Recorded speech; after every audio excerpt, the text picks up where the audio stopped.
election reform with a prayer from John Miller. Now, let's all stand, please. Just quickly, when you want to stand for something, it's good to know where you stand. And the Bible says, and I think it's Micah 6:8, it says, "He has showed thee, O man, what is good and what the Lord requires of you, but to do justly, or to promote justice, to walk humbly with your God." The Bible also says that unjust measure. I pledge allegiance to the flag of the United States of America and to the republic for which it stands, one nation, under God, indivisible, with liberty and justice for all who work for it.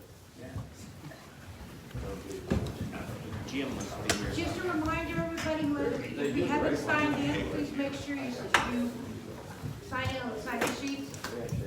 And I can come around so that we know where we're standing. We don't get a turnout. You have look to work very hard. familiar. Maria? What's your first name? She overshadowed.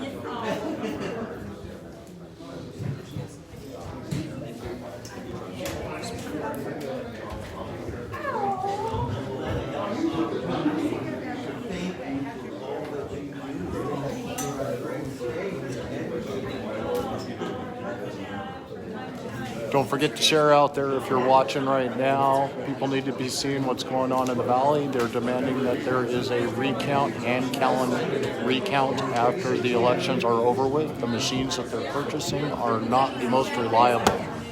Thank you for tuning in. Don't forget to share. She's got a more valuable product. Ladies and gentlemen, excuse me, I would like to introduce Carolyn, who will say a few words regarding our election integrity. Hello, I'm Carolyn Porter. I am really honored to be standing here in front of this group of people. You're amazing just to be here on a cold Saturday morning. We are here to focus on elections and how we can begin cleaning up a corrupt and a broken system.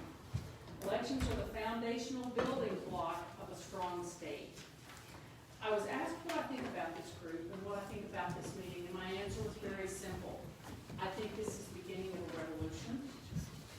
I see this as the start of taking back our state.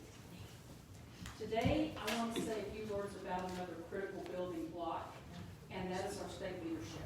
We are really blessed to live in the Matsu Borough, and doubly blessed to have the representation in Juneau that we do. Our delegation is composed of Senators Mike Shower, Shelley Hughes, David Wilson, Representatives Kathy Tilton, Colleen Sullivan, Leonard Martin Newman, George Rauscher, David Eastman, and Julia Johnson. They are some of the most dedicated, intelligent, and courageous people I know. We need to acknowledge their leadership, thank them for their diligence, and pray for their continued strength. They have received less than respectful treatment from the Senate and House leadership, and they deserve an apology. As citizens of the Matsu Borough, we deserve an apology for having our representation minimized, but we have a choice. We can hold on to our discontentment, or we cannot allow ourselves to be defined by their actions. We can continue supporting our delegation, encourage them, and not allow the actions of some to keep all of us from working towards our goals and towards a more civil relationship with our leadership. We can forgive, but we can also continue to fight for Alaska and move forward. To our delegation, we stand with you. We stand with you through victories. We stand with you through disappointments. You are our heroes. I once read a statement that I think applies to every one of you, and it says, "For people of principle and honor is enough." There may be days when for you principle and honor may not seem like enough, but always remember, you have hundreds of people daily praying for you, praying for our state, and we thank you. And now back to elections. As a girl who grew up in Oklahoma would say, let's show these folks how to cow ate cabbage.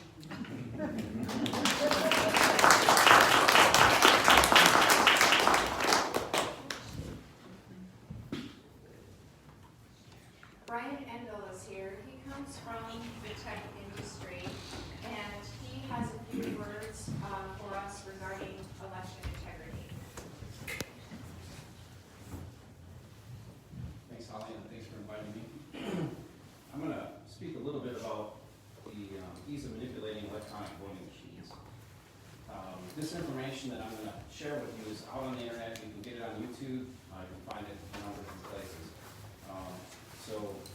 And it's been around for years. A little bit about me first. My stance, I prefer paper ballots and can count on request, just so you know where I'm coming from. As far as my background, I graduated from UWC in 1995 with a degree in MIS, which is Management Information Systems. Basically, I programmed computers. Programmed computers for about 20-some years, moved into a management type position where I managed I was a leader of different programmers and managed projects. So that's basically my background in technology. As far as politically, I ran for assembly as a true conservative candidate in 2016 and 2019. Lost by 171 votes the first time and 25 votes the second time. So election integrity is pretty close to my heart there. Which means next time to win, right? So I'm also, the next meeting here, just to put it on record, I want to put two things on record here. The next meeting, I'm firmly against the restrictions on shooting ranges. So I put that out there. I want people to know that that's the next meeting. But also, I have no reason to believe that the election that I was in was compromised. I have no reason to believe that. So I want to put that out there before I get into this here. So for electronic voting machines, there are basically two types. You have the optical scan, which most people in the borough know. You fill out a little dot, or you connect the line, and then that one gets fed through the scanner. There's also a touch screen where you can go up to a voting machine. There's no paper ballot. You just touch the screen, and then your vote gets cast.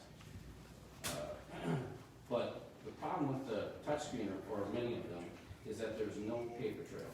This is a problem, especially if you want to verify the election. There's no way to hand recount.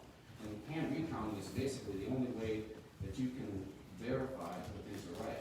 Based on what they can do with computers nowadays, they can really trick you and cause, even though the results, the number of votes look like they're right, they can be switched from one person to another. So we have to be careful on that. So the way let's talk a little bit about the way the machines work. The machines have a brain or computer.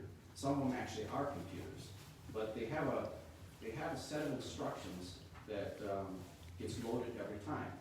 So why is the set of instructions loaded? Well, let's think about this. Each election, there's multiple people running for a given election.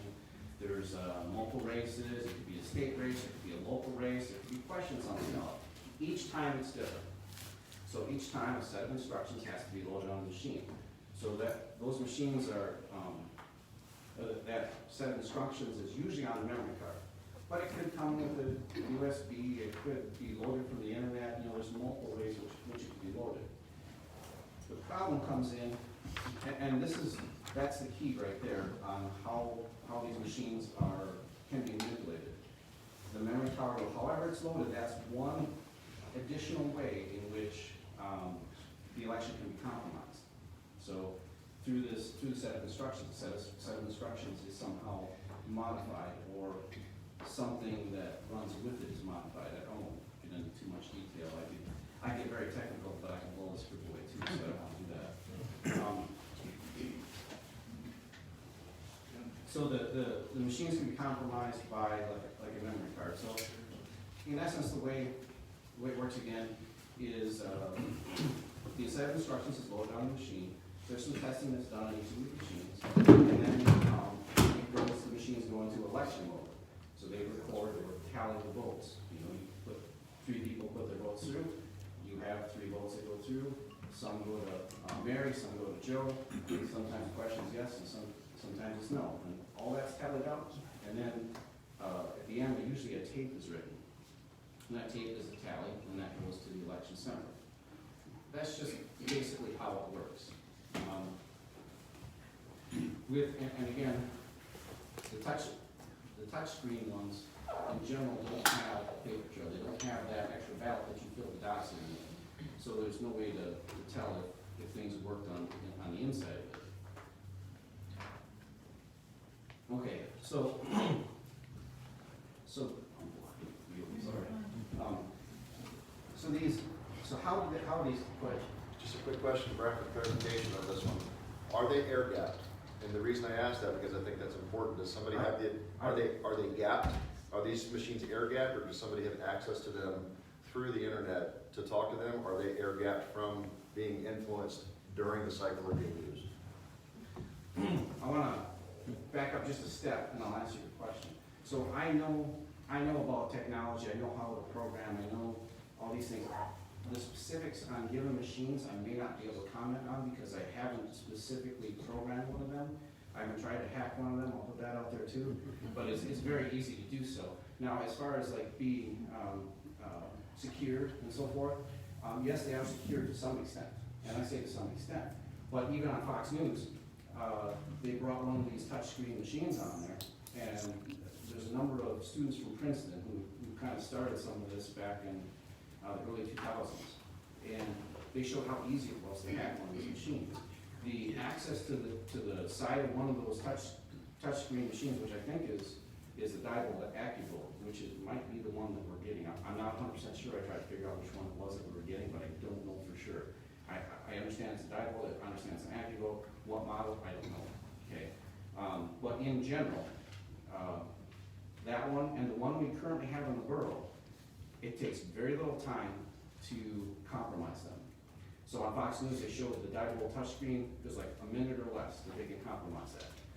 There are several YouTube videos for the AccuVolt, the current one that we have here at the borough, where you need a Phillips screwdriver, Allen wrench, and a needle and pliers. Those three things, you can access that machine, have it ripped out in 5 minutes, if you're quick, you probably do it quicker than that.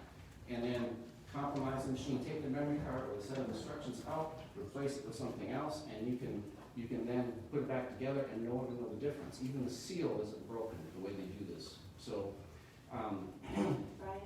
yes. I have an answer for the Senator, Senator Shower. Thank you for attending our meeting.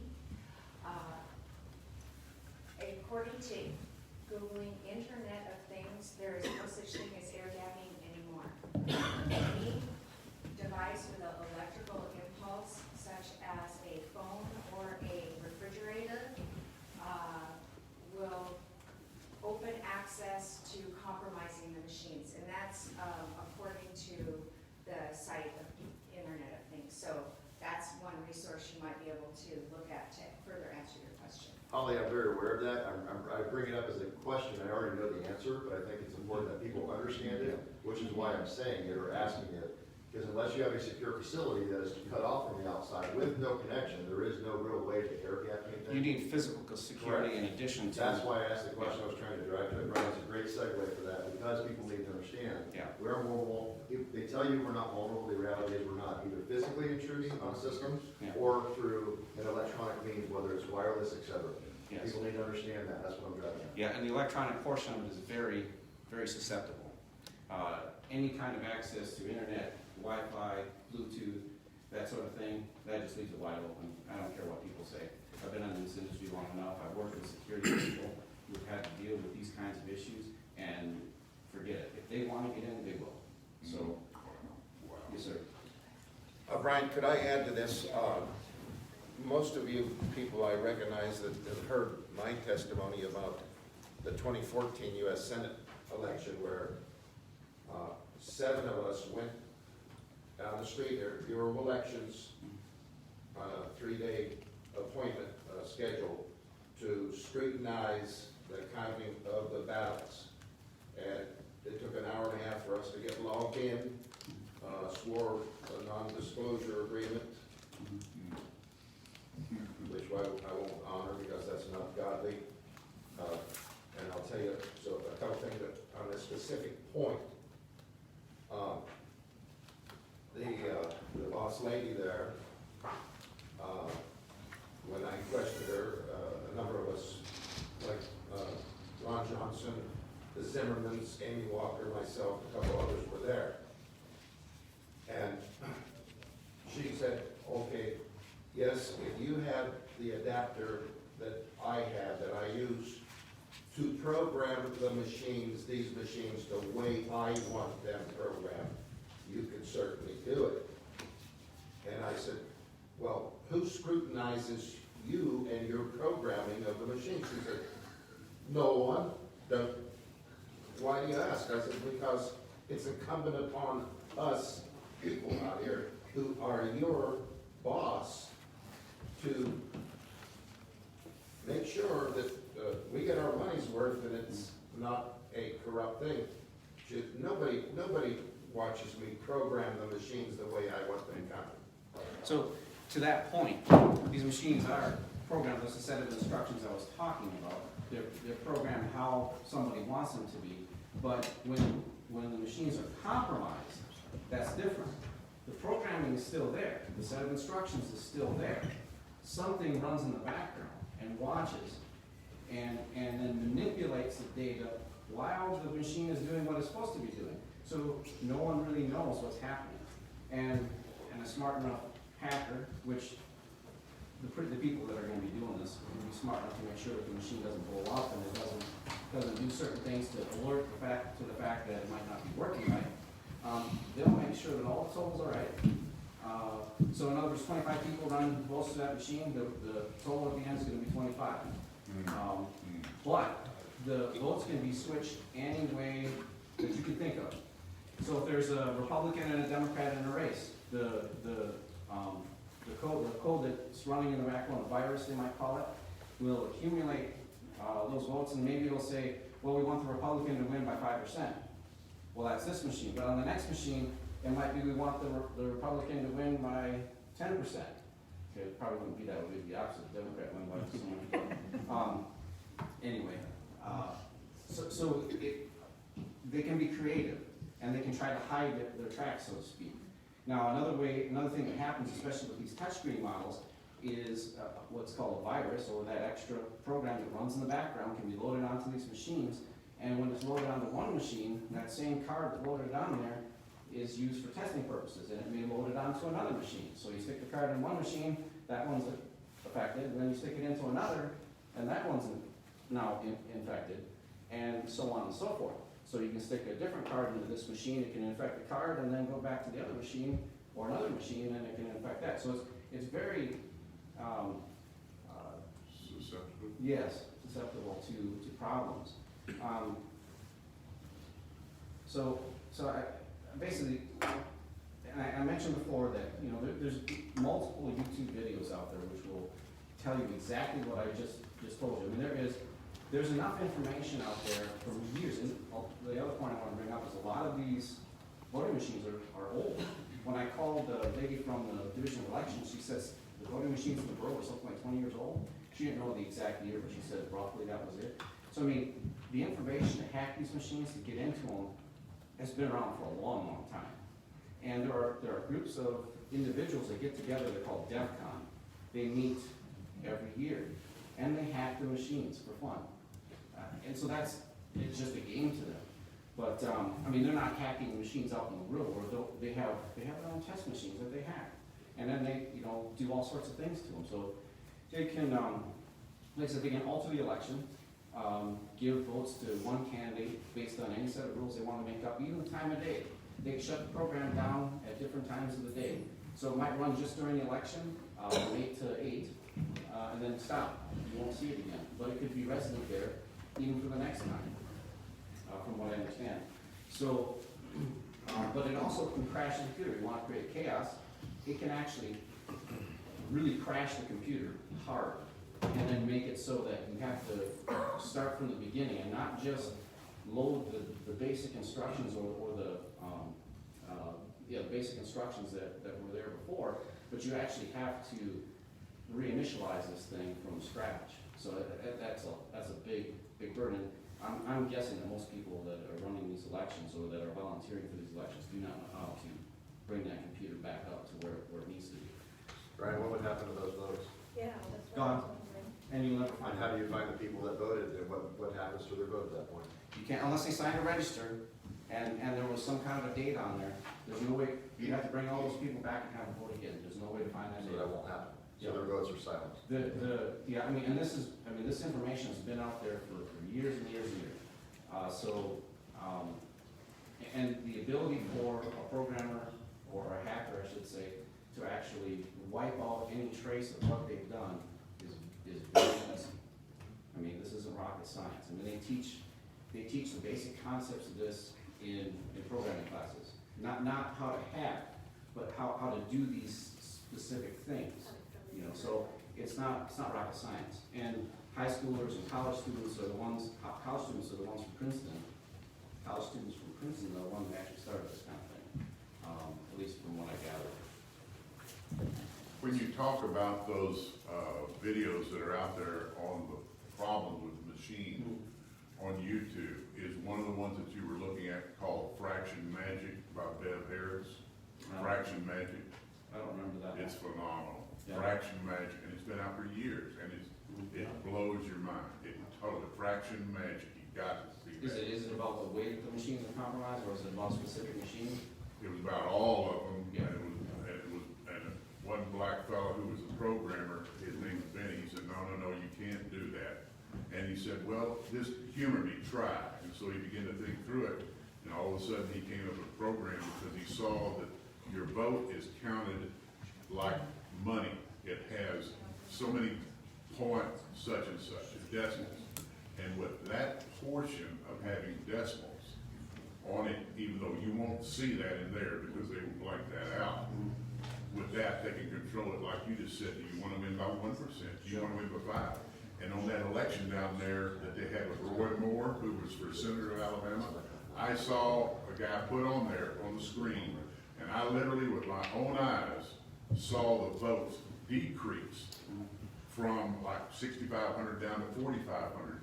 Right there, in the blink of an eye, that quick, but you saw it being decreased. Sure. Back, right, and he was saying this thing is compromised all the way. Yeah. So, I've got a vote. fraction magic. Okay, so I want to talk about a couple things like, they can switch votes between different people, but they can also move votes from, like, say, the incumbent to someone who dropped out of the race. They can easily do that. And then those votes, go over in a pool where, like, for instance, in my race, there were 2 people that had already dropped out. They got 160 votes. Could it have happened? I'm not saying it did, but that's one way in which they can count the votes. And the other thing about that is, see, those that are if there's an effort to compromise votes, let's put it that way. If there's an effort to compromise votes, those people know what needs to happen and what to hide. The one thing that they need to hide is the hand count. If they hide the hand, or if they prevent the hand count, you are not going to be able to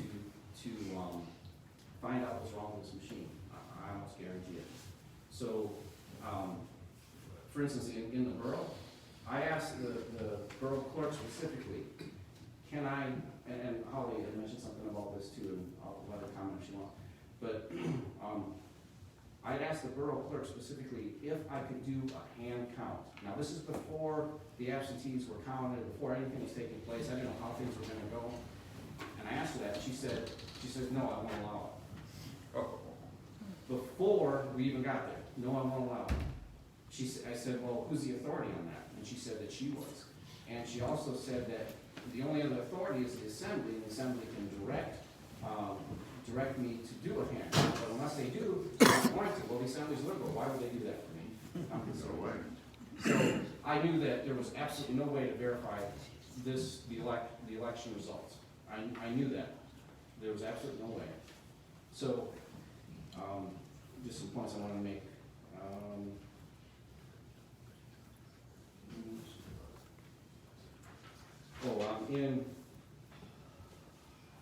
There were issues in New Hampshire 2007, Wisconsin 2016, Florida. Those are just a few of them that I ran past.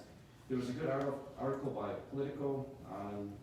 It's an internet article on August 5th, 2016. There was lots of stuff in there. I'm going to read just one quick excerpt here. In Fairfax County, Virginia, an investigation into a 2003 school board race found that a vote was subtracted for every 100 votes cast for one of the candidates on 10 machines. So that's just one example of that's what they found. I mean, so we know it's happening. It's not just that it could happen, we know that it is happening. In Racine, Wisconsin, there was a group of ladies that were tallying votes in 2016, and they had little clickers. So one was looking for Trump, one was looking for another candidate. They were clicking away as the votes were counted through the machine, so they must have been able to see the votes run through that machine. And they tallied up the votes, they came up with something different than what the machine came up with. So they went to the clerk. They said, look, this is the evidence we found, this is what we did. And basically they were asking for a hand recount. What did the clerk say? Right on video? No, you can't have one. So that is something we definitely do, yes. So, Brian, if you would let me interject what we as witnesses saw here in the 2014 U.S. Senate race along these lines. Yeah.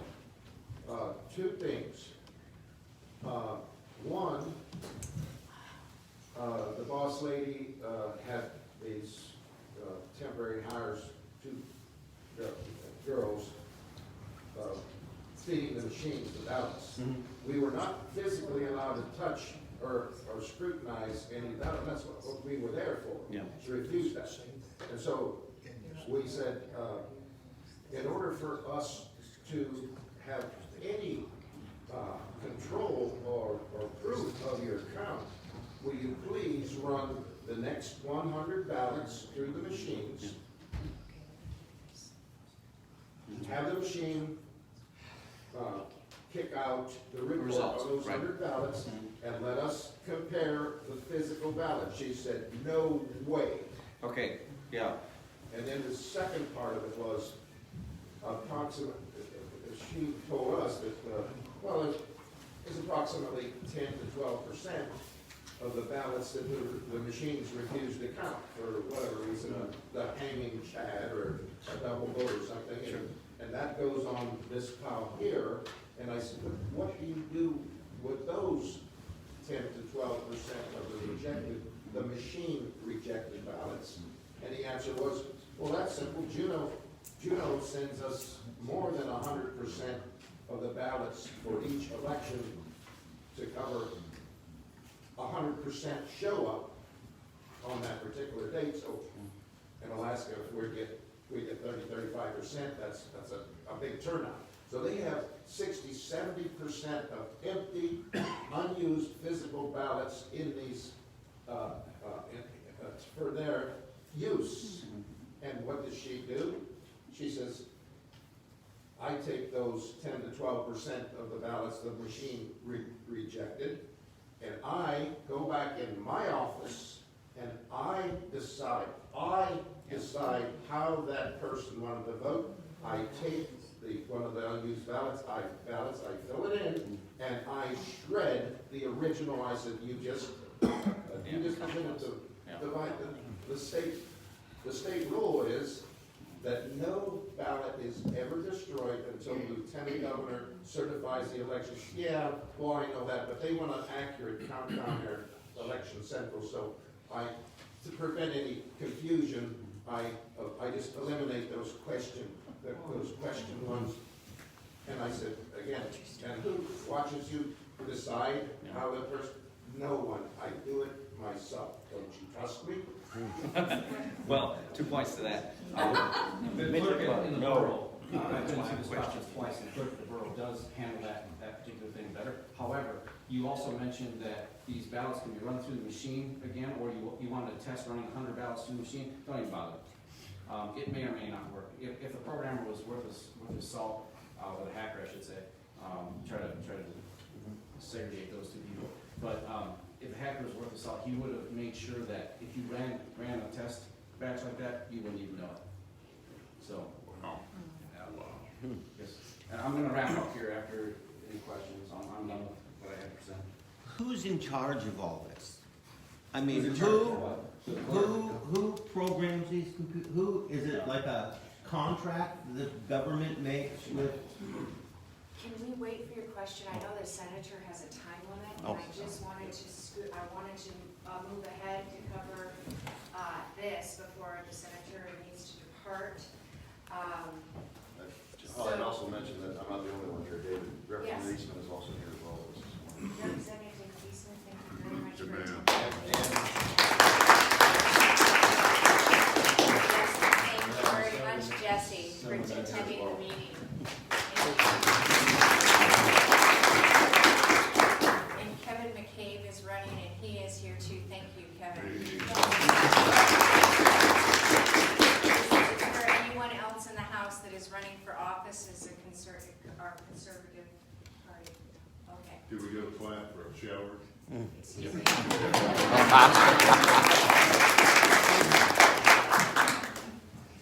So I grew up in Talkeetna, and my mother ran elections through my raising, and it was old school. It was paper ballot, hand count, triple times.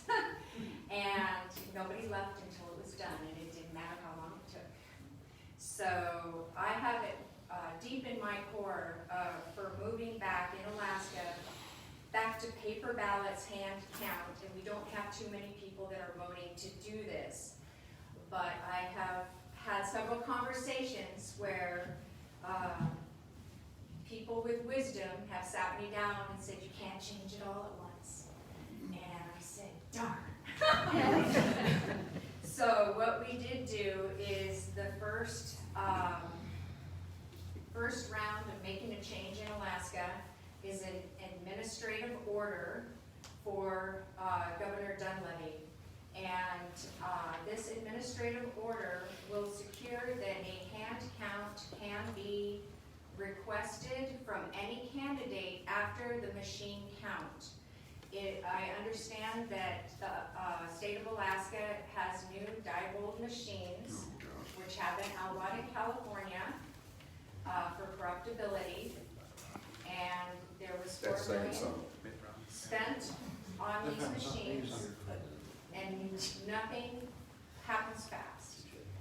But we can have a hand count for each race, for each candidate that requests it, and that's the meat of this administrative order. Now, when my grandmother was here in Anchorage, it used to be an executive order, so I've been saying that all the way up until I received this document that I'll have for you all to read at the end of the meeting. And it's interesting, one of the campaign promises to Joe Miller in Fairbanks from our Governor Michael Dunleavy was to deal with this election integrity. So Mr. Miller did provide this. He created this. It's lock, stock, and barrel. It only covers the first level of getting a hold on what we suspect is this corruption in the state. Elections are the very foundation, the integrity for changing everything, for all of this that we are dealing with. So I just wanted to be able to tell you what the plan at the end of this meeting is to be able to present this very basic document for signing, and your support for signing this very basic document so we can have voting integrity is just, it's foundational. It's the most important thing we can do. What we also are doing is we have sign-up sheets in back on your way out. If you could think, everybody does just a little bit. And what our plan is to have area captains in our populated areas of Fairbanks, Palmer, Wasilla, Anchorage, Kenai, and Juneau, area captains for carpooling. So we will be bringing conservative voters to the polls in 2020 and giving them a ride home. And in addition to that, we also have a sign-up sheet for election volunteers. We will contact you if you want to be a poll watcher or sit at the table. We're going to spend March at finding out all of the policy, procedures, and process for being able to have conservative Alaskans at the polls when you get there handling this. And we're going to get it back. We're going to get this state back. Colleen is helping with check-in here, and she has volunteered to read this. Colleen, I got it. Okay. Okay, I'm going to read this administrative order. Can everybody hear me? No. Well, Talk loud. I'm going to have to use that really voice. Is it better if I go up there? Yes. Yeah, Yes. come on up there. And she's closer to you. That's right. Ms. Holly. Thank you for coming. That's good right there. Right in the middle, Ted, right in the No, middle. right here. That works. Thank you. Can you guys hear me? Yeah. Okay, it says, I, Michael J. Dunleavy, Governor of the State of Alaska, under the authority of Article 3, Section 1 and 24 of the Constitution of the State of Alaska, issue this order to establish a procedure that ensures that all the State of Alaska honors the due process and equal protection guarantee of the 5th and 14th Amendments by protecting the integrity of elections and voting by its citizens. Background: increasing number of citizens has grown concerned about the integrity of voting within the state of Alaska as a result of the high-profile 2010 2010 U.S. Senate election. Numerous sworn statements of citizens who have observed illegal and fraudulent voting practices throughout the state, the use of antiquated dial active voting machines in most precincts, numerous discrepancies in precincts registries, number chain of custody issues, including the use of private agencies controlled by political activists to provide ballot security and transportation, the ability of precinct officials to access, handle, and destroy access ballots with no oversight or centralized accountability, broad discretion of voting officials to store ballots, transfer ballots, destroy ballots, and to otherwise determine the ballot validity of votes with little or no oversight, the use of electronic means, optical scanning for records and or complete inability of citizens or even candidates to conduct or otherwise demand a full count of ballots in the event of questioned elections. Purpose: this order implements the protection of the 5th and 14th Amendments, ensuring the integrity of the vote in the state of Alaska and restoring the citizens' faith in the legitimacy of elections and elected officials. Order: under the order of Article 3, Section 1 and 24, Constitution of the State of Alaska, I, Michael J. Dunleavy, Governor of the State of Alaska, order the following effective immediately. 1. Any poll watcher at any precinct, immediately upon the conclusion of voting hours of any election, may demand that the precinct vote totals for any candidate initially performed and or recalled by validated by hand count conducted by the election board and observed by any poll watcher. If there is a discrepancy between such hand count and the accurate vote precinct tabulator and or any other electronic summary of precinct votes, then the hand count shall be transmitted by the election board to the regional elections office. Number 2, immediately before the beginning of the voting hours, the election board must comply with any poll watcher's demand to open and view the storage compartment of any active vote or other ballot counting machine. You guys bored yet? No. Number 3, any poll watcher may use any recording device while conducting his or her preview of the election process. However, such device may not be used to record any voter's ballot while said ballot is within the control of the voter. 4, all unused ballots immediately upon the conclusion of voting hours of any election shall be accounted for, reported by serial numbers, and returned to the regional county centers. Prior to the certification of any vote, any candidate standing for election in that region or his or her designing may review such unused ballots under the supervision of an elected official. 5, prior to the certification of any vote, no ballots shall be transported, secured, or stored by any private agency. 6, any ballots cast by absentee or early voting shall immediately upon the receipt of any election official be stored in a transparent secured container in full view of a video recording device and live streamed 24 hours per day to a publicly acceptable internet website maintained by the state of Alaska until said ballots are removed for review and counting. All parties and candidates shall be notified within 72 hours in advance of any such removal and counting of said ballots, and shall have opportunity for sufficient poll watchers to view such count. If the count is by AccuVote machine or other mechanical or electronic means, any poll watcher may demand a hand count of such ballots.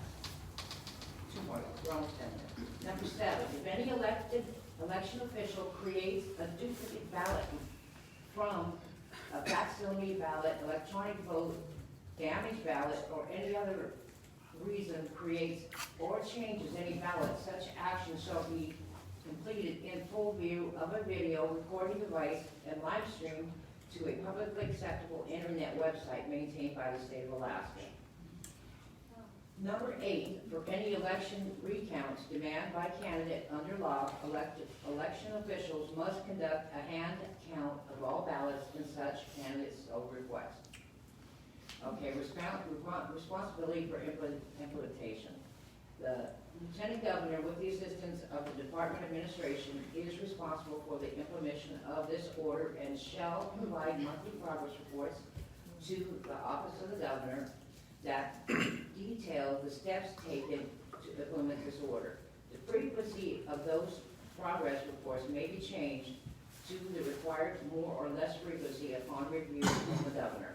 This order takes place immediately and remains in effect until modified or resigned, dated June last, 2020, Michael J.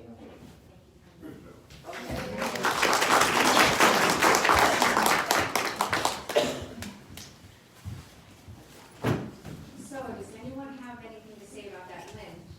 As we were talking yesterday, the one thing that we didn't get edited in there was the possibility of immediately after polls close, all unused ballots are physically voided Yes. in some manner.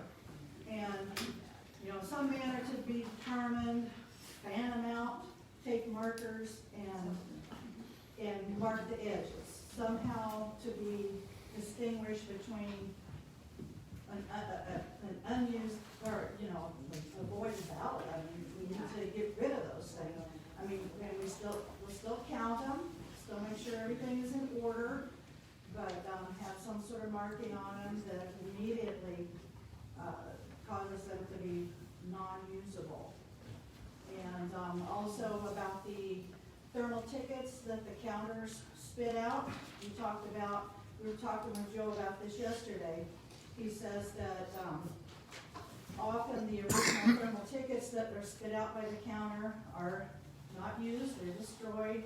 Another one is presented, however they do it, and those numbers are used. And we talked about when the original ticket is spit out, to have it applied to a full-size piece of paper so it can't be lost, and then immediately covered with some sort of a sticky see-through that it's visible and it's determined, this is what it is, it came from this precinct and blah, blah, blah.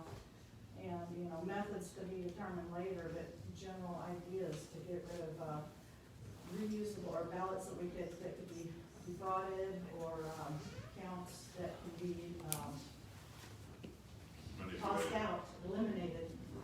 So that was 2 things that we talked about, that, and he was rushed to get this done yesterday, and we were rushed with an editing process, but those were 2 of the biggie ideas that Holly and I and Joe talked about yesterday, that we could maybe try to think about getting inserted into that. Yes. I have one point on that. I heard recently that California is going to go create an app that you can go on their phone. Yay. So maybe something in there to address that. Oh, you're right. For future. Yes. So another one, Holly, I couldn't quite hear everything that she read. Was there something that I missed that addressed handling of those ballots that were rejected by the machines? Yes. The protocol that, this is, what we're talking about is adding to the protocol that's already established. The rejection, the ballots that are rejected, Lynn touched on that a little bit. Marked and separated, but kept and not disposed of. Is that what you're getting at? Well, The yes, numbers have to something, be saved. there has to All be- the numbers have to be in order. No more missing numbers. yeah, Yeah. What she was talking about is ballots that were never used, what he's talking about is ballots the machine doesn't like to count. Right. Yeah, different. And I feel that those need to be, you know, marked as Marked and rejected, separated also. separated. So we might have 3 pouches. The IRS looks at my sequence of invoices, you know, and it's the same thing. We need that sequence of numbers to be maintained for any integrity to be established in an You election. have greater integrity for a raffle. Yes, you do. Where you have to account for every single raffle ticket and the sales of those raffle tickets. And yet here we go ahead and we have a voting election and we have a rejected ballot that somebody says, well, I'll go ahead and fill it out so that it's corrected and get rid of the original. No, we have to be able to have all of that stuff. No destruction of anything. No destruction of the stuff so that it can be Right. produced. If there's a hanging chad, you know, they can go back and at least argue over it. May I weigh in, Madam Chair? Yes, sir. Is this going to cover anything to deal with my favorite Democratic Republican, Gabby Ledoux of Florida? When is the, maybe David knows. We didn't mention it. When is the Lieutenant Governor, I mean, it's been a couple of years now, and it was Mr. He or who, whatever he was, he's already dead. So, I mean, you know, when are we ever gonna get, will this kind of push that off the launching pad? I mean, it was pretty blatant the way I understood it, and there's been no inquiry into that. I'll have to rely on our legislators that are here in this room. Yeah, what about that, Dave? I will say, I was involved in federal law enforcement, that was a long time ago. We know. I'm not currently, and I was in the military, so I had nothing to do with elections. But, if there was anything going on, I wouldn't know. And I don't think any of us would either, and that's the way the FBI does it. If they had investigation, if they had indictment, you might hear about that, but probably not. Has anybody looked at it, the state level? We've heard nothing from the Lieutenant Governor, excuse me, you know, now I I don't get know that that anyone and has. end up with that guy as the governor, I'm sorry. So, context, I'll give you context. So it wasn't that long ago, the 2016 election, that we had voters being given 2 ballots in the same election. You might remember, wasn't it? Yeah, well, 4 years is a long time, but It's that's. not supposed to happen. There are laws against it. And there's a statute of And limitations, it we're happened, told, and there or was run out. consequences on anything like that. Sure. So if that's an example of the lack of accountability in our system, I understand. probably an accurate example. Well, if there's no enforcement, we can sweep it out. I called down and asked them, and they said they were working on it. And I told them that I'm working on being a billionaire, but I'm not quite. Yeah, me too. The last 68 years. That's good. I will say, there are some things that legislators like myself can do. There are 2 election bills right now that probably haven't moved forward because I proposed some amendments, kind of like we were talking about here earlier today, and certain members now don't want to vote on them. So those bills were kind of hanging out there for a while, and now they're back in the Rules Committee waiting for. But assuming arguendo, Dave, the fact is you can pass anything you want, but if the chief executive of the state doesn't put the mandate out to his state troopers and put some teeth into that, what were you going with it? What way was it going? No, what I'm talking about is giving people legally the right to ask for, like, a review of ballots, the right to ask for hand-counted ballots, you know. Well, that I understand, because then the citizens' right. But right now, under certain circumstances, you didn't have that right, and so trying to that in statute so that. And I'm talking about a potential criminal act that has not been properly vetted or investigated. Yes. You know, I love the drug dealer. Yes, so the legislature can't. She was very polite. Enforce the laws, not our role, but we can investigate, and I hope that we would do that. Well, I remember when there was a grand jury out of Fairbanks, God bless their souls, that went after a governor named Sheffield. We're told, you can't do that, you can't do that, and that's not the power of the grand jury. Well, it is the power of the grand jury to call it independent investigations. It doesn't matter what the state has on the agenda. I agree, I agree. We I ought to agree. get It's that also the Fairbanks bunch of power- motivated. They're over here. I'm in- Contingency I'm for You were part of Fairbanks. that? Rock and roll. No, I Applause. was not a part of it, so no. Thank you. But I Thank did, you. I did go to Juneau and I looked at those ballots in the 2010 election.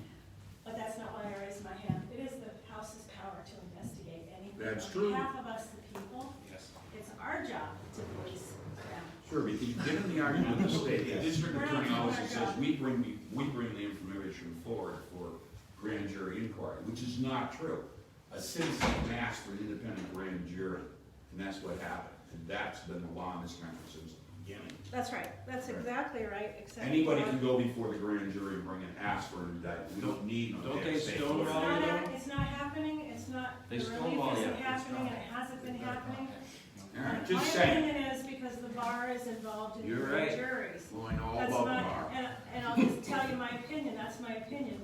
We do have another method for relief, and that is petitions Right, of redress and remonstrance in the House. you got it. And that's basically almost a brand new technology. We're just discovering. It's, order yourself a 2010 Mason's manual. I guess the legislature is still operating on that old one. There's a Hasn't new changed in a while. 2020 now, 2020 Mason's manual. You gotta go to Robert's rules for this, It's basically, it's Robert's rules, but this is what the legislature uses. But we want to learn about redress and remonstrance, and that's the highest office in the land. That's me. Well, actually, the most powerful element of government is a grand jury, to get back to that point. It's not Because, happening, I'm just gonna tell You know you, what I'm it's just saying? not, you're right. Yeah, we want You're that. absolutely right, that's what we Immediately. want, that's what we and that want. was the check. In the and real balance. courts, Auburn, in the judiciary, and not the court system. You know, I would just say one final God thing, bless them. Vern, I appreciate the concern, it's a valid concern.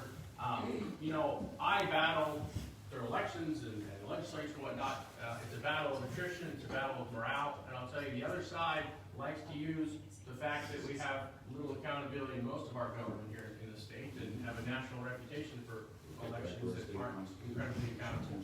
Where the Democratic Party has to sue the state to get the vote count and the information going back to the 2002 elections, and our state Supreme Court said, no, you can't have it, it's proprietary information.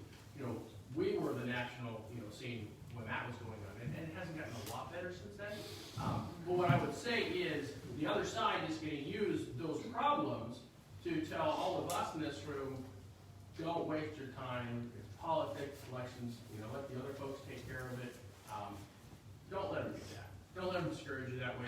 They're going to try. A lot of folks get discouraged that way, and they go home, and it makes holding people accountable that much harder. So we need folks that are willing to put time and effort, sometimes money, into doing the kind of things we're talking about doing here. So stay in the fight. Thank you. Dave Bartels? Thank you. My name is Dave Bartels. I apologize, I've got to run. I just want, because I've been asked for some specific things, David, I don't want to jump in the middle, but I do have to go.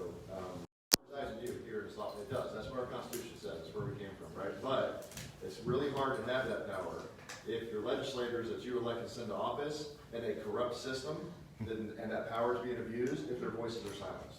Hear, You hear. guys have seen what happened last week, and I'm telling you right up front, you need to understand that. What can David and I do in the legislature if we are completely shunned and kicked to the curb, even within our own party, and the people that are in control of the party kick your representatives to the curb? How is the system just?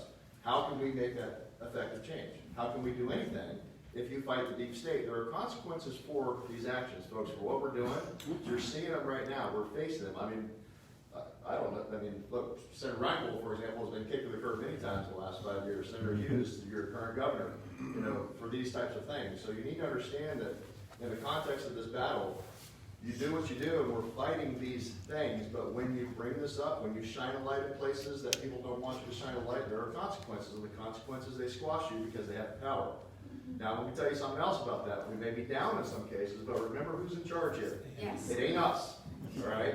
So the further they kick us to the curb, something's taking place, something is happening, and we're being pushed down and out to the side. And people think they're winning battles, and they're all giddy back there in certain places right now.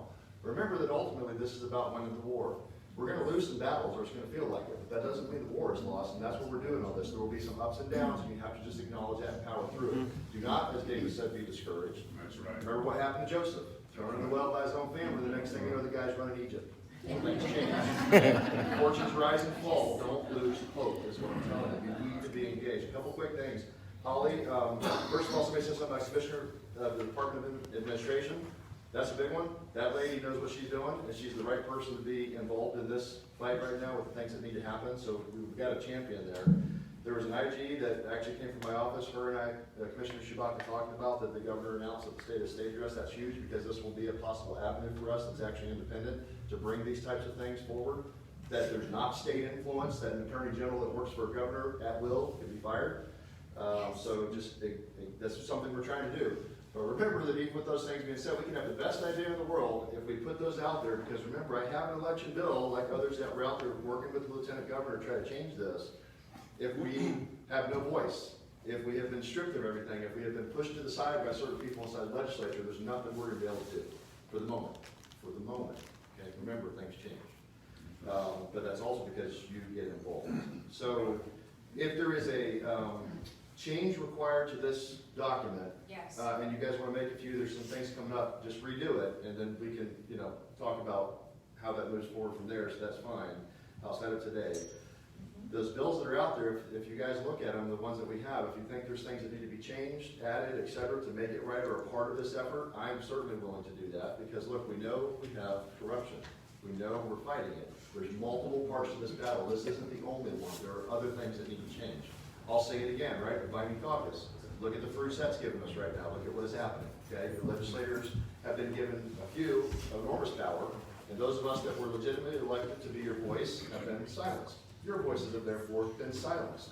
Tell me how that is just, how that makes sense, that at this point, hundreds of thousands of Alaskans' voices are being silenced by their legislators, which is a few, with ultimate power, can use it abusively and shove your legislators to the side, right? So we're fighting on multiple fronts is my point here, folks. Yes. We're gonna lose some battles, but we're looking to win the war.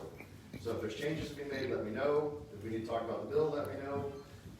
There are consequences for fighting this. The deep state, we're suffering right now. I mean, I've looked at this board going, yeah, I got a lot of targets on me right now. I should put the kick me right in the front end of that. And then finally, just to make sure I'm sure, Holly, on this one, is this any legislation required with what we're talking about here in the No. discussion, or all executive? It's branch? all executive Okay. order. Yes. Clear on that and the other thing. So you guys are welcome to see me anytime if you have questions on this. I'm here, I apologize that I have to run, but obviously we got a lot of things under the gun right now, and we're working on multiple fronts. Just have faith. This battle is far from over. Some of your representatives up here have been kicked to the curb. That doesn't mean we're out of fight. And you know what? As the old saying goes, when you give people time to dig on things, it's really not smart if you kick somebody down and you free them, which is essentially what happened. We have been set free. There's other things happening. So just stay tuned.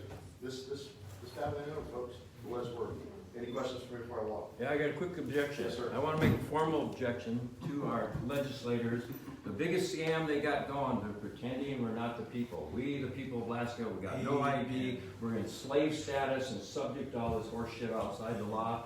And it's called privatization of government, the administrative state, or Alaska Corporation, AS 4577-020 number 3. And they're all private companies. They're doing this globally. And that's why we got all the problems. They're outside the law. So we have to fill all the positions. Yeah, So but we have to do we need that. identification to stop on the jurisdictional thing, that we the people of Alaska to be able to vote. Just like, where's the proof of what a U.S. citizen is to vote? That's a bizarre status when it's actually a stateless citizen. Kevin? Can I just say something? Look around the room here. Other than Portia and Sarah, you see anybody here under 40? Nope. What if you were born on leap year? Where's our kids? Where's our grandkids? Why are they not here? Why are they not involved? Because they're in school and work. I get that, but they're being educated by the people that we don't want to educate them. They need to come here. They need to be here. We need to schedule meetings so they can come here. Sorry, this is my soapbox, but we need younger people to get involved in the Republican Party. Period. I just want to say one other thing. If you guys want to get a constitution up here, I'm totally Jack Coghill was right on. Dunleavy citing this as the political power, there's no status higher than that. And what Jack Coghill says is, in his introduction to the Constitution, please read it and understand its continuing dedication to you as the governor, not the governed. See, so they got to get us out of that status. They're pretending we're not the people. It's a very old scheme. I got a late 1700s Supreme Court case talking about it over in England. What then are the people? Where then are the people? In legal contemplation, they totally disappear. If that's not the just description of a despotic government. Chisholm v. Georgia. These are old scams that they've been doing. So until we get out back into the truth and into the law and our true birthright status, you're going to be a slave. You're going to be the governed, the dupes of the despotism, of the deep state. Instead of the state. You guys want it? We're the state. So we are the people of Alaska, so we need to step up and be in the election boards. We need to step up and be poll watchers. And we need to step up, and even if it's uncomfortable, we need to run for office so we can work with David and Mike and them and be able to make our difference. And just so you know, a U.S. citizen includes aliens. You want to know about aliens voting? Go ask them. Get the definition of a U.S. citizen. This is some of the problems we have. We'll see you at the Second Amendment rally. Be there soon.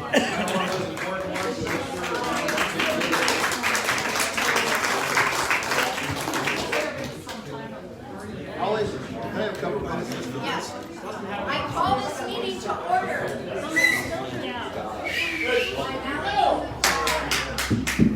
Real quick, for something you want to do today, you got unlimited phone calling and you can do it. I was sitting there last Wednesday and I had this stupid idea. It's called the Voter Proof Coalition. And Friday the legislature actually did it. If whatever the governor vetoes, these people cannot get squat passed this year, but they're all Republicans, they're the ones that have been kicked to the curb. The thing of it is, if you call down and ask them to join this, they don't have to sign it in blood or anything else. But if they will back the governor's vetoes this year, they can control the narrative somewhat. The other thing is, if you will call these 7 senators down here, one of them just left, who will walk, if they walk out of Kathy Diesel's caucus, she has to, 5 of them walk out of the 7, she has to reorganize. And she might as well have some damn ulcers at night like the rest of us do over PFDs and just not being represented anymore. So if that happens, just give them a call and tell them, because they can't get treated any worse being out of the caucus, I don't think, than they are in it now, because they have no committees. Yes, Where's the script so we're all on the same sheet of music? Oh, yeah. please join, have you thought, just ask me, would you leave majority caucus? And that way she will have to caucus with the people that are actually running the Senate. That would be the Democrats. That's who basically voted to take away Mike Shower's committee shifts, Shelley Hughes's, put everybody down. She had to put it on the floor because she's got 13 Republicans and 7 of them voted no. These 7 right here, that's why I put them on the list. And if you're calling David Wilson, be a little bit nice this week. His father just passed away. He's supposed to be buried dead, so you know. But the thing is, if you get 5 of these people walking, 2 of the best covered ones are Mia Costello and Peter Micciche, because they're not up for election this year. And if they walk, they're in good shape. And the other thing is, if you remember way back when Charlie Huggins, before he was president of the Senate, and the senator, his president, Kathy Diesel, they weren't on a committee to squat. We had an election, and the next thing you knew, they were running the Senate. Charlie was president, and she had the things. But this can happen, and it's the only thing we got going this year. I pretty well kissed off with full PFD, that's not gonna happen. But you can control the narrative and ask these folks at any time they can, if they try to override the governor's vetoes, to stand in there. And that's all I'm asking you to do, and ask them to walk away from that coalition. Mike, for clarification, what you're saying is we can get 5 senators down there on the bottom of that page. Yep. If we can get 5 of them, then we force Diesel to have to caucus with the Democrats. It really shows. I don't know what they're doing. But yeah, that's what will have to happen, because they'll only have 3 votes. My daughter did drop off the paperwork concerning the gun rights to somebody with a red folder in this room. Okay, it'll be Colleen. Thank you very much. She's got it. David, excuse me, what do you think about what Mike just said? I have a longer way of saying something slightly the same and slightly different.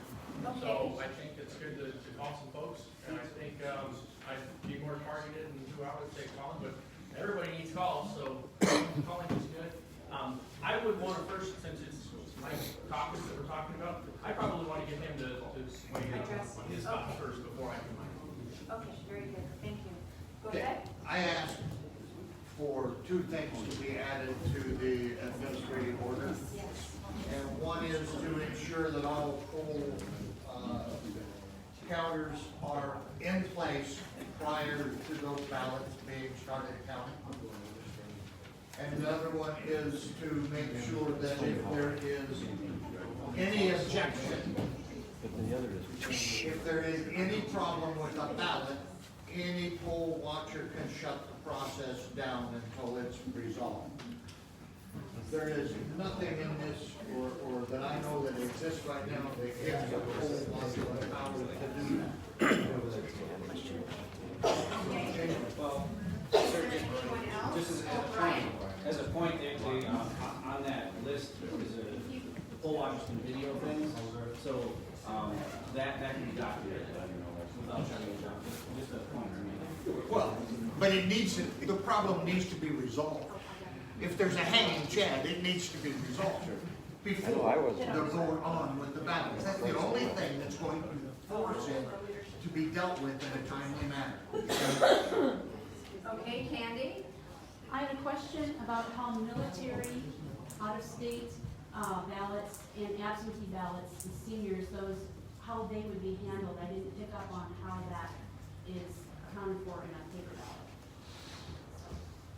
Right, and I'm not the expert on that, but we'll take note. Addressing that issue. And we'll be able to get that information shortly.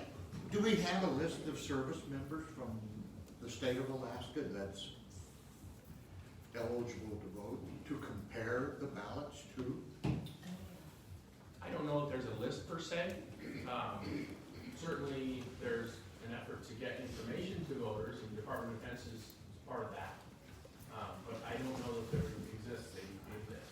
So we could have people voting in the military, or maybe not even in the military, their ballots arriving in the state of Alaska and being counted with no way to ensure they're actually allowed to vote in our election?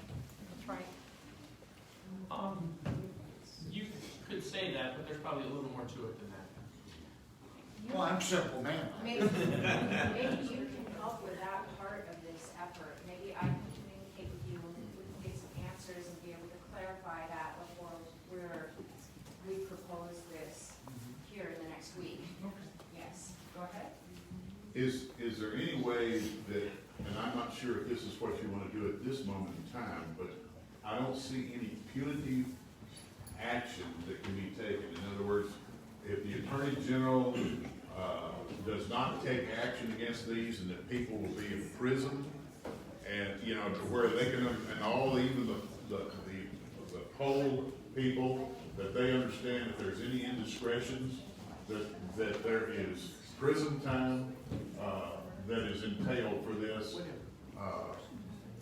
I don't see any of that in there, and to me, there needs to be something that says, by gum, no more games. People are going to jail if you screw with our ballots and with our votes. Yes, sir. Amen. All right, is there any further discussion? In the back? If we are at a poll and we see something that we think might be, off, who do we report to? Yeah, good point. I do not know. If we do not have someone delegated in our roles, then we will implement that. Thank you. It would probably go to the Attorney General, but there should be a telephone number that anybody sees any indiscretion, that all of a sudden red flags go up and things start happening fast. Yes, I agree. I would think that your first stop, if you do see something, would be go to your division of elections in your area and start with a complaint there. Someone just went to to this rigmarole and got nowhere. The clerk is visiting elections and lieutenant governor. Well, sure, but that happens 2 weeks after, and there's no remedies, yeah, okay, I'll find out. David? You know, I just wanted to point out, Democrats use terms like voter integrity too, and I'm not talking about the good Democrats, I'm talking about the kind. So just because someone's proposing a voter, integrity proposal like there's a Democrat bill for voter integrity, and it's coming from, and it's in our house right now, and we've been dealing with it in the house. But if you look back to where it came from Tom Daschle and the National Democratic Party, which has slightly different agenda than mine. So just because someone is saying, hey, here's a voter integrity bill, doesn't mean that it's a good thing. That's right. And I think that was a bad thing, so we can talk about that later. But, yeah. Thank you. Like the Affordable Care Act. Affordable. Affordable. Change it up. This document that was held up earlier, if you want a copy, there are only 2 left, but you can take a photo of it. Oh, I've I wrote copies around. Oh, thank you. We're looking for them. Okay. Thank you. Yes, ma'am. How do we find out that the people who have registered to vote, if they're actually legally registered to vote, how is that covered? That confuses me because I was doing a thing at DMV one day and people I saw 2 foreigners, couldn't speak English, walk in, neither one of them knew where they were supposed to go or anything, and we were all sitting there with our number. They walked up and just got behind somebody and they were jabbering in a foreign language. They could pick up that document and just check everything off it. I want my PFD, I want my registration to vote. Can you write your name and number down here? Isn't it right that to register to vote in Alaska, now all you have to do is apply for a permanent fund? Yep. It's true. It says apply for a permanent fund. It doesn't say be eligible to receive a permanent fund. Like I said, U.S. citizens for aliens too, so there you go. Does that need to be changed or put in on this portion right here? People in Alaska voted that with Yeah, their they're number getting the themselves, permit fund. 2014. Automatically, I declare, I understand, if you register. The citizens of And so that has. The lawyers, all the lawyers have come up with this. Yes, sir. New York City is just allowed illegal aliens to get the driver's license. Oh, yeah, Oregon is And working on that too. they could fly to Anchorage, go to the DMV, turn in their New York license, get Alaska driver's license, and now they can vote. So how do you check with this? I'll get your name and number, and maybe you can do a little research. Good job, put them to work. We all need to do a little bit, and we can get this, we can get our state back. Everybody needs to do a little bit. If you're not doing a little bit. All right, you're is not there going anyone to else that track would like to speak to this topic? I'd just like to say one small issue here, and that is our idea of self-government depends on the validity of votes, okay? And what Stalin said, it doesn't matter who votes, it matters who counts the votes, okay? That's right. If the people no longer trust that their vote has any influence on the elections, we no longer have a democracy, free society, or a republic that's by the people, for the people. We have to have this under control. Totally. Absolutely. And, go ahead, sir. Just one last thing. Is this also encompassing the new ranked voting that is going through the system right now that they're trying to put onto the ballot? We need to really address that. I've had their campaign come to me personally and sit down and try to explain it. I gave the last 2016 election as their marker, changed the statistics to where Dunleavy still won, but it was only by 43% of the vote. In the beginning, their ranked voting says you have to have 51%. You are allowed to, on one ballot, write in your number order that you want to win your candidate. Depending on how other people have chosen, Walker was still included on this ballot in 2016, even though he had dropped out of the race. In my statistics that I had produced for these people to be able to see, it showed that ranked voting, that 25% of the voters voted for Towen and Walker. 13% of those were Towen, 12% was Walker. Under the ranked voting system, Walker's was kicked out of the system. The ranked voting goes now to round number 2. Those 12% now get their second pick. That now gets to go on to the list. Out of that second pick, 1% picked Towan, the other picked Begage. Begage now moved up into the ranks really close to where Mike Dunleavy was. Mike Dunleavy's currently now sitting at 44%. Begage was somewhere around 42%, just under, because he's now moved up from the 33% he was at the first round. So now we get into the very last one. Towan has now been eliminated because he was the last one, and nobody has yet to reach 51%.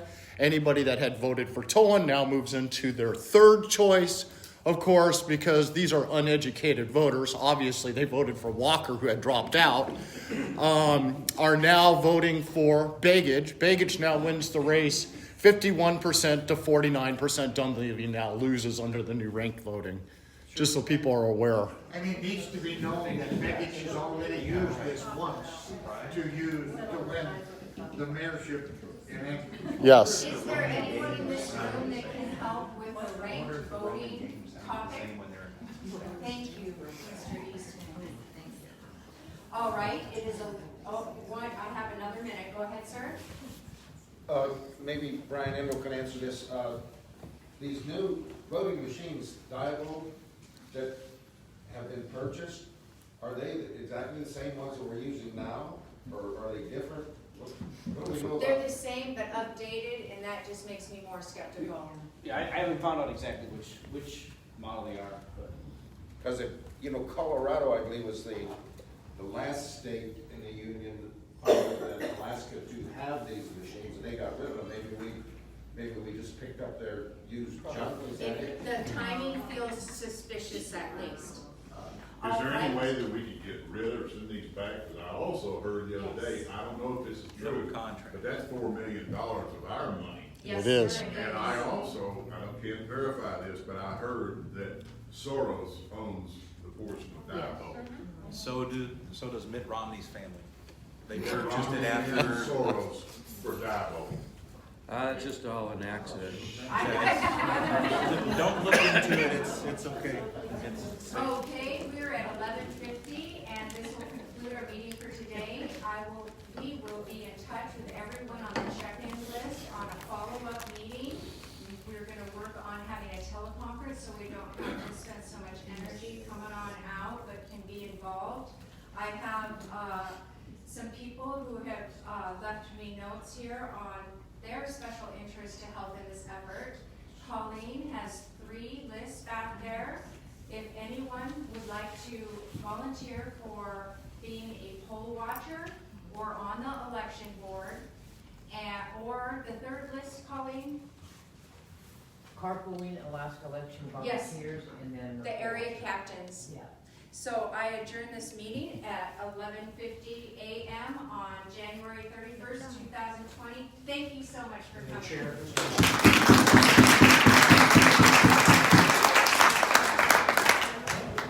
Thank you, everybody, for joining us here today. I am happy that you were here. Do not forget to share. Facebook squeals on you if you don't. So share away. Everybody in Alaska needs to know what's going on. Fair and free elections in our state is for everyone. Thank you, and see you at the gun rally shortly. Be live streaming there.